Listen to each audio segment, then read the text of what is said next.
Hello, my name is Dieter. Some of you might know my PSN ID is Noodle with Soup. I want to make it very clear that I am a noob in Dark Souls PvP.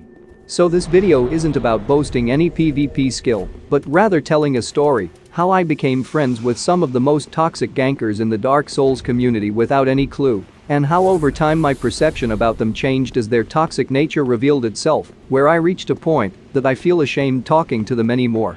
I decided to post my story on the Invader Rules Dark Soul channel I came across to warn more people who might still be deceived or even cheer for their toxic behaviors. And I want to make it clear that this emotional journey is not alone. My experience was echoed by a few other friends who no longer wanted to be friends with these toxic players and have since been targeted and featured in some of those ridiculous ganking videos. I know I will be hated by these toxic players for this revelation, but it's a price I am willing to pay.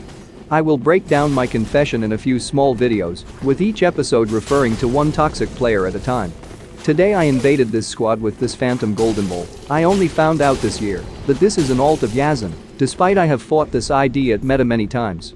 I have known Yazin since 2018, when I was invited to PvP group at high soul level by a friend, which turns out to be dedicated ganker group called Gank Power. To be clear, I don't have problem with people ganking. This game needs both ganker and invader to stay alive. What shocked me, however, was their narcissistic personality and how they are attracted to each other while self-reinforcing it. I had some friendly conversations with Yazin initially, and I thought he is a nice person.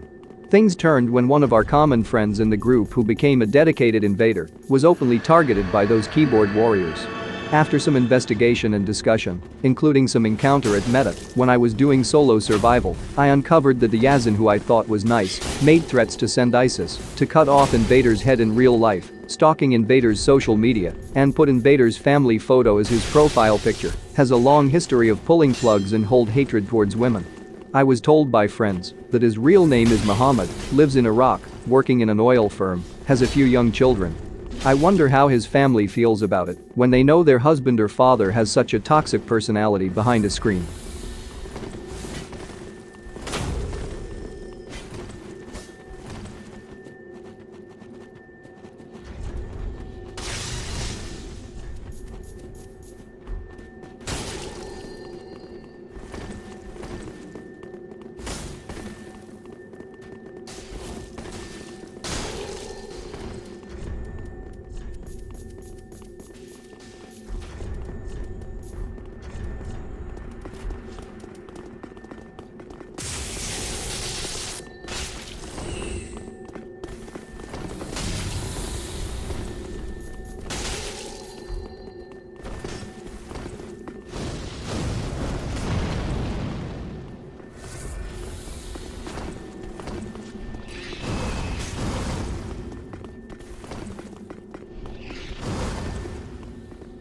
Force is a game of latency and strategy. Yazin, I guess you get outplayed 1 versus 2.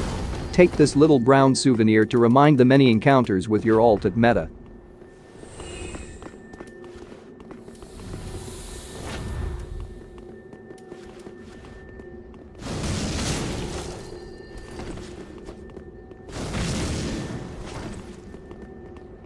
Now look at this dude Rasim, apparently boasted as one of the best player at high soul level, follows exactly the typical ganker formula. Brave when 2 versus 1 or 3 versus 1, runs away from 1 versus 1.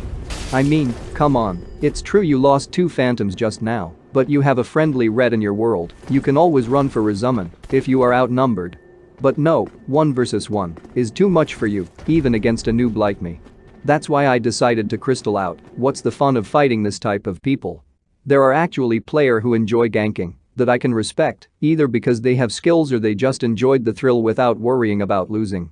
I personally enjoy invading as well as solo survival because ganking would just be too easy, but I come to realize that some of these dedicated squads are using ganking as a way for online bullying, which is sad because statistics show that these people are either victims of emotional abuse during their childhood, people lack basic level of human empathy, or people leading a boring life whose only pleasure is based on other people's misery.